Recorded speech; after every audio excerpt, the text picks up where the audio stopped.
Buleleng menjadi posisi terbanyak pertama yang memiliki jumlah karateka Inkai di Bali. Disusul Tabanan, Gianyar, dan Klungkung. Sedangkan untuk atlet karateka muda Buleleng telah mampu berlaga di ajang kejuaraan karate internasional tingkat junior.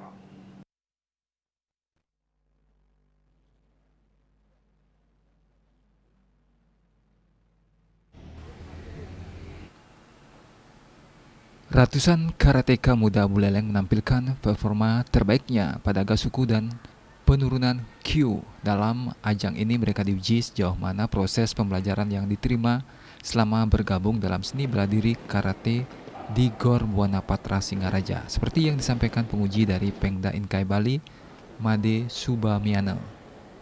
Menurutnya seorang karateka Inkai harus menguasai gerakan dasar sesuai dengan Q atau warna sabuknya. Kemudahan mampu menguasai kata dan beberapa tahapan lainnya. Jadi gerakan yang semuanya yang dilatih pelatihnya itu ada kihon, terus ada kata, terus ada kumite. Kumite yang dimaksud adalah gerakan yang pertandingan, sejenis pertandingan atau perkelahian. Jadi hal gabungan itu menjadi titik poin kita untuk memberikan penilaian dan kemajuan bagi mereka.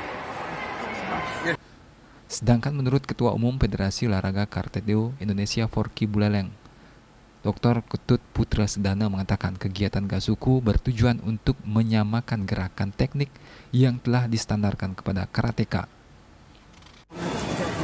Ya, kalau kita lihat ya terbukti ya, tanpa latihan yang baik, tanpa koordinasi yang baik, tanpa kerjasama baik akan tidak menghasilkan atau tidak memberikan output yang baik. Ya terbukti, Forky Buleleng menghasilkan juara umum pada Poprov kemarin, itu terbukti bahwa organisasi Forky dan perguruan-perguruan yang ada di bawahnya tentunya di sini bagus, baik untuk proses pembinaan yang menghasilkan atlet-atlet yang berprestasi.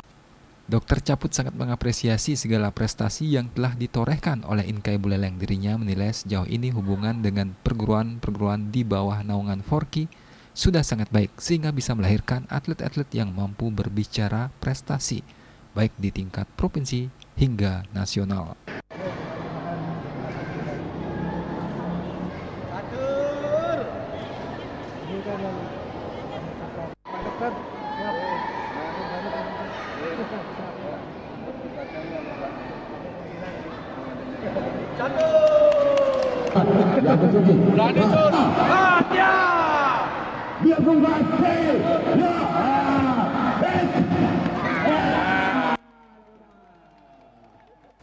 Yasri Yuli, Bali TV.